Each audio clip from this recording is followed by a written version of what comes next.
Deu fumaça negra de novo. Deu fumaça negra de novo, ali da Capela Sistina, aonde estão elegendo um homem que será o 8º rei de Roma. Por que o 8º rei de Roma? Porque Roma, a partir de Mussolini, ela alcançou o status de nação. E ali nós temos em Roma, o Vaticano, um país, e o primeiro rei foi o Papa Pio XI, o segundo rei, o Papa Pio XII. Nós tivemos o sexto rei, o mais famoso de todos os reis, que foi, inclusive, sofreu um atentado de morte. O nome dele, Carol Wojtyła. Ele tem um filho com uma judia, o filho dele tem hoje por volta de 60 anos, o filho de Carol Wojtyła. E nós tivemos o 7º rei, que ainda está vivo, o nome dele é Ratzinger, conhecido como Bento. Paulo vai enfrentar a rainha dos céus, e aí ele começa a correr risco de vida. Os seus discípulos têm que esconder Paulo, porque Paulo desmascara a grande Diana e as imagens que eram feitas dos santos. Ele diz que não. Agora veja bem o que acontece. Então o escrivão da cidade, ele deu uma apaziguada na multidão e disse, no versículo 35, homens efésios, qual é o homem que não sabe que a cidade dos Efésios é a guardadora do templo da grande deusa Diana e da imagem que desceu de Júpiter? Eles diziam que ela é a rainha dos céus. Então nós temos aqui, no livro do profeta Jeremias, há 700 anos antes de Paulo, nós temos aqui que Jeremias enfrenta a rainha dos céus. Nós temos o profeta Elias também, enfrenta a Tamuz, a Baal, o filho da rainha, no Monte Carmelo. Nós temos também que Elias tem problema com a rainha dos céus. E nós vemos Jeremias enfrentando a rainha dos céus. E nós vemos ali também Sem, o filho de Noé, ele também tem que enfrentar a rainha dos céus. E nós vamos ver aqui que João também conhecia essas coisas. Mas João, quando vê que a rainha dos céus assumiu uma forma adaptativa e que ela tem um novo nome e que usa o nome do próprio Jesus para enganar a multidão, ele, em Apocalipse 17, João fica horrorizado. Eu quero dizer para você, eu quero levar você a um entendimento agora do que aconteceu, para que você me acompanhe. Eu vou dizer para você essa questão de Éfeso. Você sabia que em Éfeso foi o último lugar que Maria, a mãe de Jesus, a verdadeira, foi vista? Você sabia que até aí consta a história, né? E eu quero dizer para você, seria fora de cogitação supor que o seguinte podia ter passado pela mente das rainhas dos céus, de trocar o nome, de adaptar, trocar de nome de Diana para Maria? Será que a rainha dos céus executou talentosamente o que George Ortiz Jr. chama de um engano adaptativo?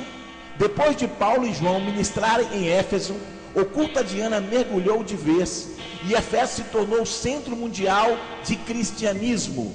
Daí em diante, a rainha dos céus não teria mais o uso da máscara da Diana, porque a máscara da Diana caiu por terra, mas a sua tarefa de Satanás permaneceu, a cegar as pessoas e mantê-las em trevas espirituais.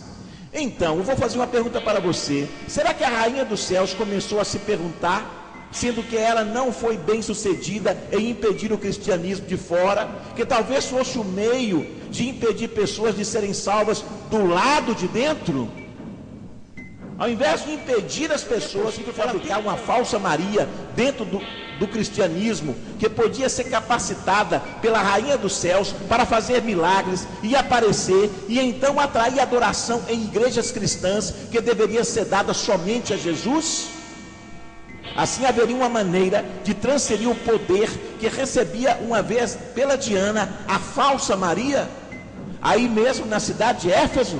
Se as pessoas não podem adorar a Diana, vamos ver se podem adorar a falsa Maria. eu quero ser bem entendido por todos os que estão me ouvindo quando uso o termo falsa Maria. É para distinguir entre a Maria verdadeira, a mãe de Jesus, e a Maria que recebe orações e intercessões. A Maria verdadeira é abençoada entre as mulheres, como o anjo Gabriel declarou em Lucas 1:28. Nunca foi e nunca terá outra mulher igual, porque Deus assim agraciou. Também precisamos honrar ela. Ela está hoje no céu como seu filho. A Bíblia não dá detalhes do que ela estaria fazendo, mas eu posso crer que ela ficaria horrorizada com o que a rainha dos céus está fazendo aqui na terra, na sua tarefa de Satanás, para manter as pessoas cegas a Jesus e ao seu amor. Vamos falar então um pouquinho agora. Eu vou revelar um fato estarrecedor aqui sobre a necrópolis. A necrópolis, conhecida hoje como Vaticano. Nós vamos ver, à medida que se desenrola a história, o centro de cristianismo, com o tempo foi de Éfeso para Roma e Constantinopla. Quando Paulo derrotou a rainha dos céus, aí Éfeso se tornou o centro do cristianismo. O centro do cristianismo passa então depois para Roma e Constantinopla. Quando isso aconteceu, e quando o Império Romano foi declarado cristão pelo imperador Constantino, a falsa Maria começou a tomar cada vez mais um lugar no centro da liturgia cristã e adoração. Isso prosseguiu a tal ponto que a igreja em Roma decidiu declarar oficialmente que Maria era a mãe de Deus. Como isso devia ser feito? Por que não voltar para Éfeso? Em 431 depois de Cristo, um concílio ecumênico foi convocado em Éfeso, aonde a rainha dos céus havia sido derrotada pelo apóstolo Paulo.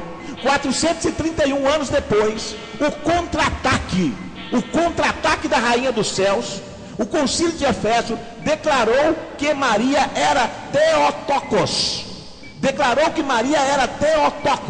Declarou 431 anos depois de Cristo, declarou em Éfeso, o concílio do Vaticano, que Maria era Theotokos, a mãe de Deus. O dogma permanece em todas as igrejas romanas até o dia de hoje. Eu quero fazer uma pergunta para você. Por que em Éfeso? E por que Paulo já havia derrotado a rainha dos céus em Éfeso? Ela dá um contra-ataque. Ela entra agora dentro do cristianismo. Ela para de usar nomes como Astarote e seu filho Baal. Ela para de usar nomes como Vênus e Cupido, como Afrodite e Eros. E ela agora usa um nome que soa bem aos ouvidos de todos os cristãos: Maria e Jesus. Maria e Jesus. E os cristãos começam a dar honra à rainha dos céus. E por que na bandeira da Turquia há uma lua crescente? Há uma lua crescente. Essa mesma lua está colocada também em várias imagens da chamada Senhora Aparecida, Senhora de Lourdes, Senhora de Fátima, Senhora da Boa Morte, Senhora do Perpétuo Socorro, porque essa lua crescente é o símbolo de Diana. Ela está dizendo: eu sou Diana. Em Éfeso, um santuário foi construído para hospedar a imagem da falsa Maria. Agora também haja pouquíssima adoração aberta no altar de Diana dos Efésios. A imagem de Maria é adorada na Turquia 365 dias por ano, com velas, oferenda de flores e outras coisas. Devotos prostam e honram e oram para que ela, como se ela fosse transmitir suas orações para Jesus. Poucos pensam que a rainha dos céus podia estar fazendo um curto-circuito com essas orações. Esse santuário da imagem é presumidamente o local físico onde o poder de Diana dos Efésios se manifestava. Eu quero dizer, porque a pastora Pri do nosso ministério, ela esteve agora, há poucos meses, no Vaticano, em Roma. Ela esteve lá espionando aquele lugar, andando naquele lugar e vendo ali aonde está o templo de Vática, A deusa Vática, que na verdade é Diana, que na verdade é Semíramis, que na verdade é Tamuz, e que na verdade é a Maria falsa. E sabe o que aconteceu quando Doris e quando o Dr. C. Peter Wagner estiveram em Roma? Sabe o que você vai ver se você entrar em Roma? Se você fizer um tour no Vaticano em Roma, e se você entrar ali em alguns compartimentos que está aberto ao público, e se você tiver o conhecimento de Atos 19, você vai ficar pasmado ao ver que ali há uma estátua de Diana dos Efésios. E eu pergunto para você, o que uma estátua da Diana dos Efésios está fazendo no Vaticano? O que uma estátua da Diana dos Efésios está fazendo no Vaticano? Porque ali é o lugar dela.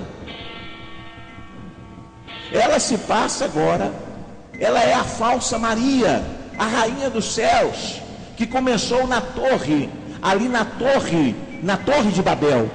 A torre de Babel, que hoje é um obelisco que significa um órgão sexual masculino, é um símbolo pornográfico dessa rainha dos céus.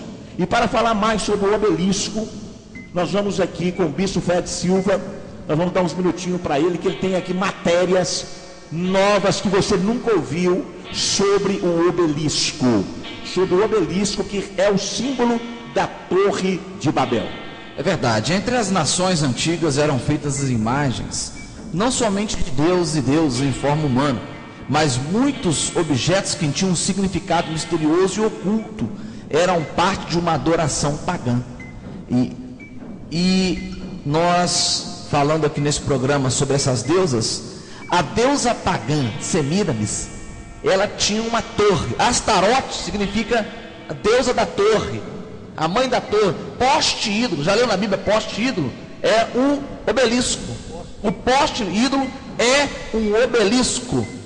E Diodoros, porque as pessoas, é verdade, uma pessoa lê e não sabe o que é um poste ídolo. É um poste de luz? Não, é um obelisco. Presta atenção.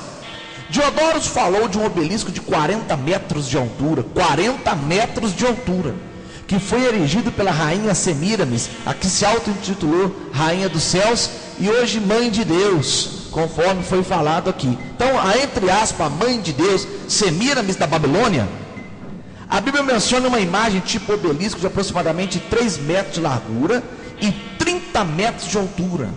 E a palavra fala no livro de Daniel, capítulo 3, versículo do 1 ao 7.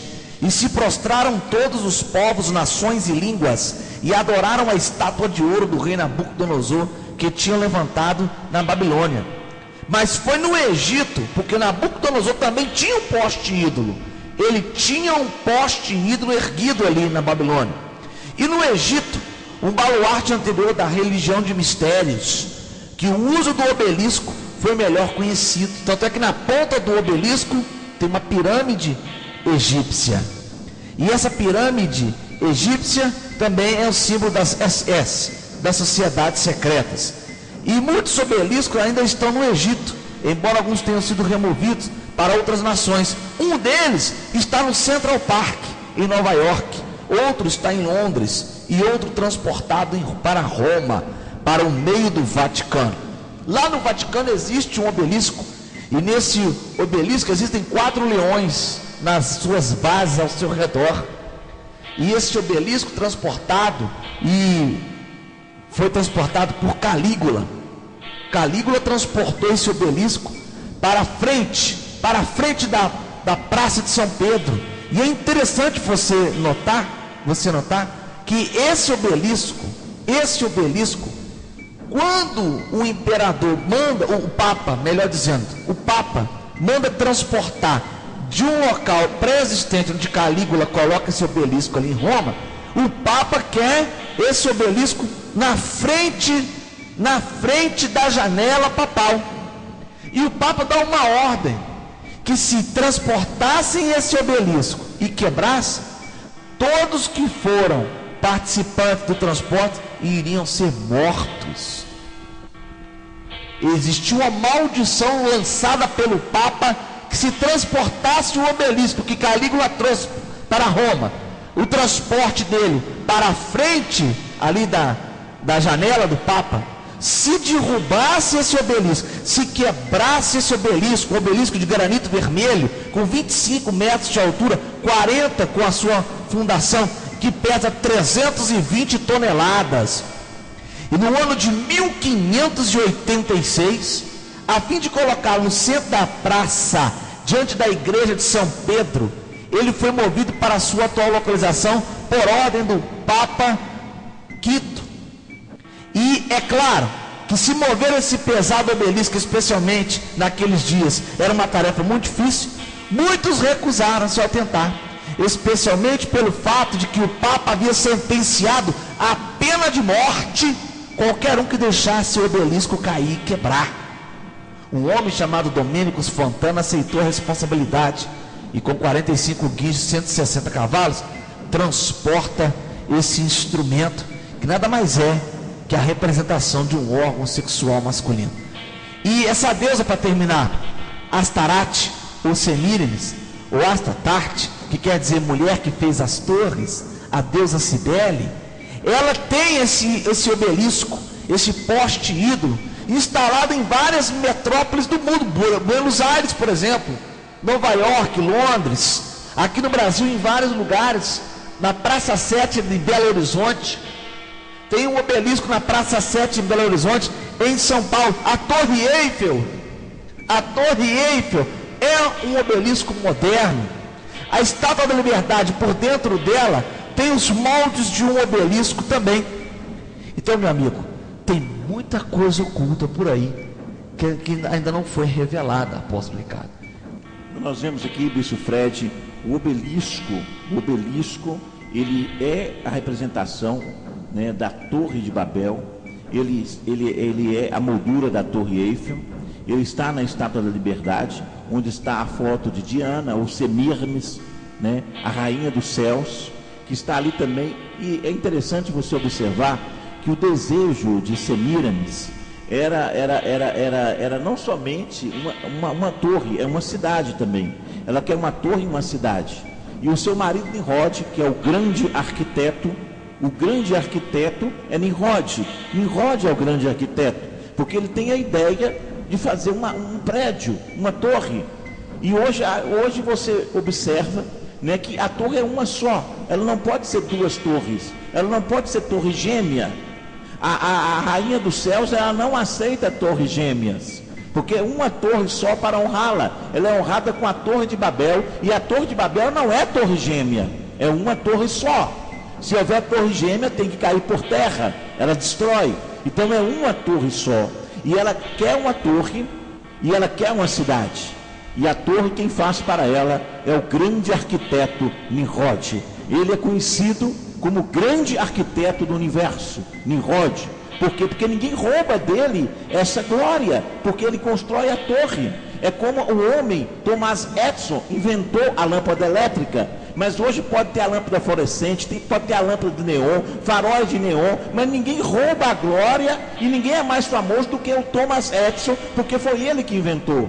Hoje nós temos vários celulares, temos o Nokia N8, o iPhone, nós temos, né, celulares avançadíssimos, mas ninguém rouba a glória de Graham Bell, porque foi ele que inventou o telefone. Então o nome, quando nós falamos de telefone, o nome é Graham Bell. Quando nós falamos de luz elétrica, o nome é Thomas Edison. Quando nós falamos de automóvel, por mais que invente um automóvel maravilhoso, mas o nome é Ford, que foi ele que idealizou o automóvel. Agora quando nós podemos falar de Niemeyer, que é um arquiteto, mas não adianta que Niemeyer tenha feito Brasília com símbolos maçônicos e construído muitas coisas em Belo Horizonte com símbolos maçônicos aí da Rainha dos Céus, mas ele não é o arquiteto. O grande arquiteto é Nimrod, porque Nimrod é aquele que faz o obelisco, aquele que faz a Torre de Babel. Então ele tem essa glória e ninguém rouba essa glória de Nimrod. Ele, portanto, ele é o grande arquiteto. Nós vamos continuar. Amanhã nós estaremos dando continuidade a essa programação, e amanhã estaremos falando do reaparecimento. o aparecimento dele, o homem da iniquidade. Vamos ver fatos na Bíblia que fala do seu aparecimento. Nós vamos falar também nos programas posteriores como será o seu reino. Estaremos falando também dos flagelos, estaremos falando também dos selos, estaremos falando também da estátua de ouro de Nabucodonosor, estaremos falando também de objetos amaldiçoados, estaremos falando de vários assuntos do seu interesse, você que quer conhecer a verdade. O Senhor Deus, Ele disse: e conhecereis a verdade, e a verdade vos libertará. Mais uma vez eu quero deixar para você a tradução da Bíblia Viva, a edição de 1995, que diz o seguinte, no versículo 8, versículo 7: por que você assim está tão admirado? Perguntou o anjo. Eu lhe direi quem ela é e o que representa o animal que está montada. Ele esteve vivo, mas agora não está. E apesar disso, brevemente surgirá do abismo insondável e irá para a destruição eterna. E o povo da terra, cujos nomes não foram escritos no livro da vida antes que o mundo existisse, ficará atordoado com o reaparecimento dele depois de estar morto. Com o reaparecimento dele depois de estar morto. E agora, medite bem, as 7 cabeças dele representam 7 cidades, construídas sobre 7 montes, onde esta mulher tem a residência dela. Representam também 7 reis, 5 já caíram, o 6º está reinando agora, e o 7º ainda virá, mas o reinado dele será curto. O animal vermelho que morreu é o 8º rei. O animal vermelho que morreu e ressuscita é o 8º rei. Eu quero, meus amigos radiovintes, que vocês orem, porque tudo isso que eu estou dizendo ou é muita verdade ou é muita coincidência. Ou é muita coincidência ou é muita verdade.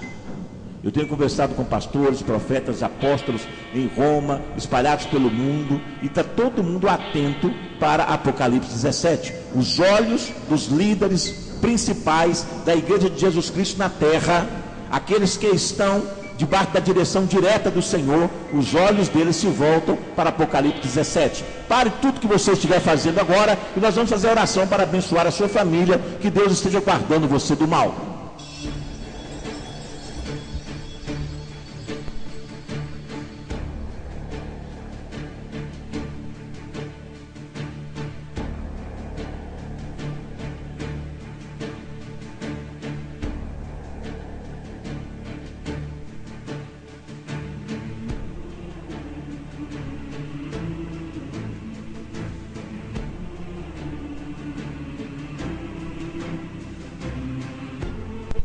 Meu Deus e meu Pai, no nome que é sobre todo nome, no nome de Jesus. Meu Deus, há pessoas que ligam com problemas familiares pedindo oração, pessoas que estão enfrentando problemas de saúde. Nesse momento, ó Pai, todas as pessoas que estão sintonizadas, e em especial essas, que eu tenho os nomes delas nas minhas mãos agora, como sacerdote e apóstolo do Teu Santo Evangelho, eu repreendo a enfermidade, eu repreendo a maldade, eu repreendo a magia, eu repreendo o ocultismo na vida desta pessoa que está me ouvindo, na vida dessa pessoa que eu tenho nas mãos minha o nome dela agora. Meu Deus, toma em tuas mãos o nome desta pessoa agora, para que tudo aquilo que impede o crescimento, a prosperidade, a revelação de Jesus Cristo, seu Filho, na vida e na família dessa pessoa, seja removido agora pelo poder do nome de Jesus. Eu oro no poder do nome de Jesus, eu oro no nome que é sobre todo nome, eu oro no nome que diante dele todo joelho tem que se ajoelhar, e é nesse nome que eu oro agora,